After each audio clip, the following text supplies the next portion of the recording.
Hi, Julie Usher, Recipes for a Sweet Life. I'm back with another video by popular demand. I've made a lot of piped royal icing roses, rose transfers that you saw in my wedding bouquet video, and sometimes I use teeny tiny ones on other projects like on the wedding cakes that I decorated recently. So people have been asking how those were made. There are numerous YouTube videos about how to make these, and this is just my approach, but I thought I'd jazz my approach up a little bit by showing you not just the mechanics of how to make a basic single color rose, but also show you how to add color in different ways. So I'm going to show you two techniques for adding color as you're piping, so you get multiple colors in the rose as you pipe. And then I'm going to show different techniques for adding color after the icing has been piped and the roses are completely dry. So let's get started. Here's some examples of roses.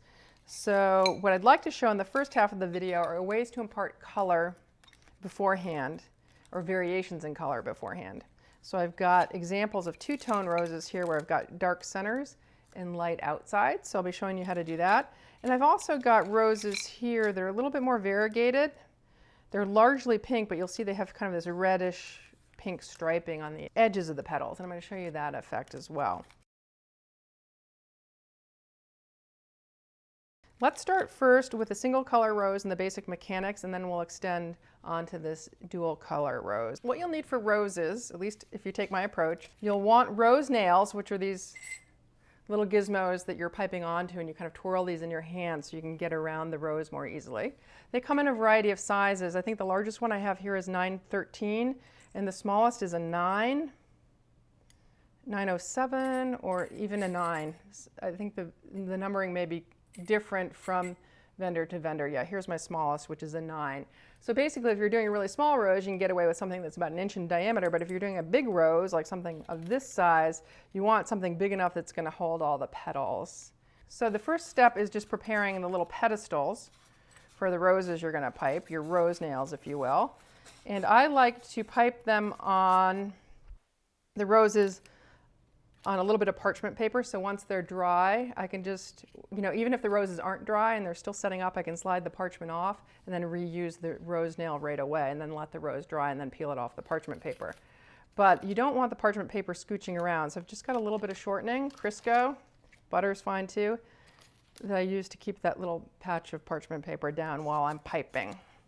So get your rose nails all set. I like to work 5 or more at a time, sometimes 10, and I like to keep them upright in a piece of styrofoam so they're not flopping all around. And the reason I like to work a bunch at a time is so that I can add a petal or two at a time. If I find that if I add the petals too quickly to the central core, the petals kind of merge together, even if I work with a really thick icing and I just don't get as defined a result. Okay, so the first step is laying the center core. And for the two-tone rose, I typically like to have a darker core in the center. So I'm going to start with my darker pink. I want a lot of texture with these roses, so I'm working with very thick icings, about as thick as I can pipe through the pastry bag, definitely of glue consistency, not falling off the spoon at all. If you work with a looser icing, they'll just lose shape very, very quickly. Now I like to pipe a central core. This is going to be what I'm going to be attaching the petals to, and I like that to dry a little bit first. For this, I'm just using a simple round tip. I think I've got a number 10 in here. If you're doing a really tiny rose, you might want to start with a smaller central core, but you can get a lot of range in size of rose even with the same central core. And I like these to dry just enough so that they're not flopping over, but you can't let them dry too much because then they'll pop off the parchment as you're piping the petals on them. So it's maybe a few minutes of drying time. You still want them kind of stuck to the parchment paper. These have been drying, these 3 in the front, so I can start adding petals to those first.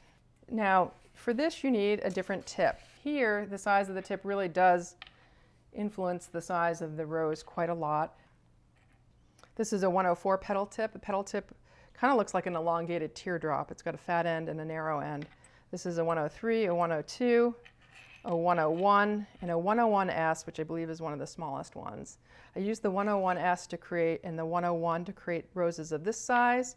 For roses of this size, I'm typically working with a 102, a 101, or a 103. I rarely use the 104 for roses for cookies because they get really big. 104 might be really appropriate for roses on cakes, however. I tend to work smaller and then move to slightly bigger tips as I move out. So I'm going to start with my 101 tip. Here we're going to kind of do a medium-sized rose. As I said, there's a fat side and a narrow side. And you always want the narrow side piping up so you get a nice narrow edge on your petal. If you have the fat side facing up, you're going to have a really clunky looking rose. I want to be simultaneously twirling this while applying pressure to this, so I go all the way around and create like a little ring. And I'm slightly angling in towards the center. Now I'll change the angle and orientation of my tip as I go so that the petals start sticking more out as opposed to in. I start by anchoring down low, and then I kind of do an upward motion, cleaning the end of the tip, rotating it slightly so they overlap, up and down. And you'll see how those petals are still kind of oriented vertically. They're not flaring out yet. That's because I'm holding my bag pretty much at a 90-degree angle to the rose nail. So anchoring, up and down. So I've got 3 little petals around the central core now on that one. So up and down, and that just completes that rose center.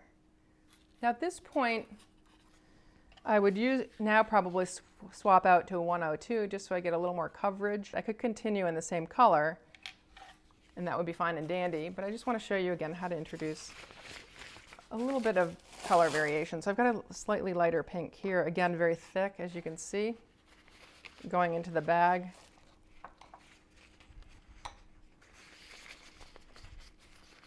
And hopefully that's thick enough. I think the icing could be even thicker. Sometimes when the icing is really thick, the petals will kind of tear on the edge, which looks really real. You know, the icing kind of breaks, and I like that look. This isn't quite that thick. I'm going to try to lay 4 or 5 more petals down at this level. And at this point, I might start flaring out more, so my top of my tip might be angled more towards me so that the petals start to flare out. But again, it's the same motion. I anchor and then come down.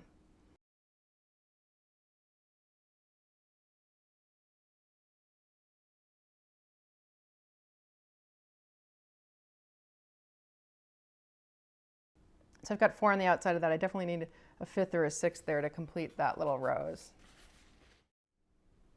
As I get towards the bottom, I'm just going to keep adding some petals to this. I tend to flare out more. I'm almost holding that pointy end almost directly toward me, so I get a little more flare on these bottom petals. And again, I want this one to sit before I put a final petal or 2 down at the very bottom. We're back. I'm going to show you another way of adding color as you're piping. And this is what I call kind of a painted effect. We're going to paint, and you've probably seen this on YouTube too, so this is just my take of it. I'm going to paint a stripe of food coloring along the inside of the bag on one side, on the side ideally that's oriented towards the top side of the tip, though we can adjust the tip orientation relative to where the color is coming out later. And I'm just taking my normal liquid gel food coloring, a little bit on the end of a pastry brush, and I'm going to paint a stripe all the way into the coupler actually, because it'll just take that much less time to come out of the bag, and mostly up the side.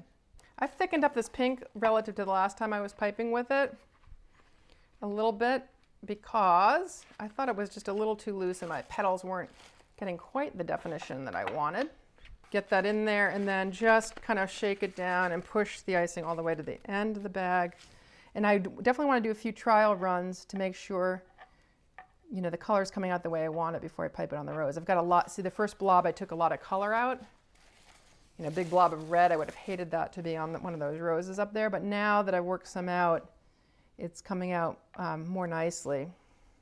And it seems to be relatively oriented to the top of the tip, though it is coming out the side. I think one thing I'm going to do is maybe just shift my tip a little bit this way and see if I can get more red coming out at the very, very top. Okay, so I've got a little bit of red now coming out on the top. I don't want a load of red. This is just to be a subtle accent. So I'm just going to continue the way I did on the other roses by piping that center round first. And it's nicely coming out on the top of the tip, which is top of the leaf, their petal rather. I've got a 102 tip in here now, slightly bigger than what I started with last time. I can see just a subtle little red accent on the top of the petal, which looks really nice from here. My paper, you can see how it's sliding around a lot. It's making it a little harder to pipe. So I'm just going to stick a little bit more shortening underneath.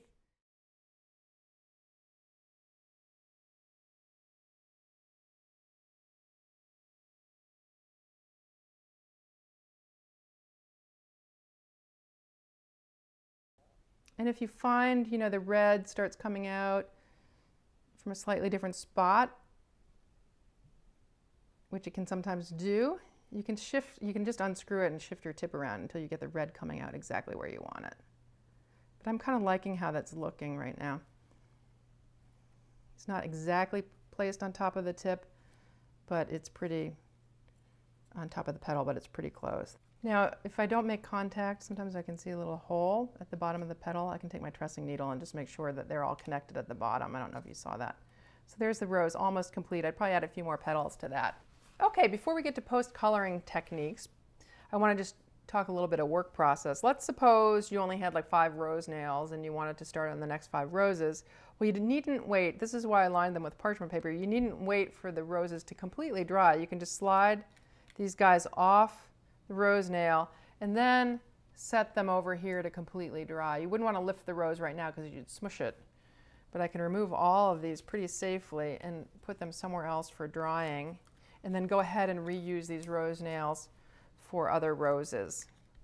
Once the royal icing is completely dry, for big chunky roses, I like to wait at least overnight. Then they'll simply like pop off the parchment paper. Here's one I did a lot earlier. If it doesn't pop off, you can peel it off and then stick it onto whatever you're going to be putting it onto. Obviously, this is a much bigger rose than some of the ones we did. I probably used a 102 or a 103, if not a 104 tip on something like that. So just again, here's the range you can get. This was done with a 101S and a 101, very small, 102, 103, or 104. Probably 103 or 104 on this bottom one. There are a couple ways I like to color roses after they've been piped. If I've piped them a single color especially, sometimes they need a little bit of dimension. I'm going to work on these teeny tiny roses. These were done with that pale pink that I was working with. Some are prettier than others. This is that same rose, and all I did was dust a little dry petal dust, a poppy red color, and that just kind of highlights some of the detail a little bit better. So this is a dry on dry dusting technique, and here let me just show it on one of these, or a couple of these, and see how it looks. So I've got a little bit of the dust in the cap, and I'm just going to put it on and then dust off the extra, and it kind of settles deep into the grooves, so it creates this kind of shadowing effect, which is really kind of nice, and it just gives that a little more dimension. Let me try it on this bigger one. I'm doing it mostly in the center, but you could extend it, and you could paint much more deliberately. You could take a smaller brush and really shade in these petals, but I find that sometimes just a macro dusting like this pretty carelessly ends up with a nice result. This just has a little more dimension to me than when it started. Just by contrast, there are the plain ones and there are the dusted ones. Another way you can get color on is just to the edge if you like. And I've got some examples of it here where I've gilded the edges of roses. This can sometimes be a nice antiqued effect. So I'm going to attempt to do that. I'm going to use my gold luster dust for this, and I'm going to extend it into a paint with a little bit of extract. I'm putting a little more dust into my container here. And I like to use a clear extract, an alcohol-based extract, because these dusts are not soluble in water. You could also use just straight up vodka. And I've just put a little drop in there. I'm going to make it into a paint. Now, rather than painting it on with a paintbrush where the bristles can get all on the inside of the roses, I'm just going to sponge it on so I can hopefully keep it isolated to the edges of the petals. And this is going to be easier to do on some of these bigger roses. So let me try it on these two-tone roses. These are another example of a two-tone rose. I think worked really nice, dark pink in the center and light on the outside. I'm using a rather small sponge brush for this, just because I think I'll have more control. And I'm just going to sponge it on the edge of each petal to create highlights. One petal at a time if I can. Certainly on the outer edges I can do that. It's a little trickier as you get to the inside. But I find the sponge brush tends, if I hold it perpendicular to the petal, it'll get just the edge of the petal as opposed to getting deeper into the petal where I don't really want it. In some cases you might want it there, in which case a regular paintbrush might just work fine. Now it's a little trickier on the top of the rose. I have to be a little more careful because the petals are closer together, but that's why this smaller sponge brush gives me a little bit more control. With that big, I have a big sponge brush. I think this would be too big. But I think that looks pretty good, just a slightly antiqued effect. So in this video, we've not only covered the basic mechanics of how to pipe a royal icing rose transfer for cookies or cakes, but I've shown you how to color it two ways beforehand, both with two different colors of icings and also with a painted striped effect with food coloring. And then I've shown you two different ways to add coloring afterwards, both dusting and then sponging with a luster paint. Again, these are just 4 different approaches to adding color to roses. I'm sure there are many more, but hopefully this will get you started. If you'd like to see these roses in actual use, skip on over to my wedding bouquet video because I use them all over the top of that cookie project there. Till next video, live sweetly.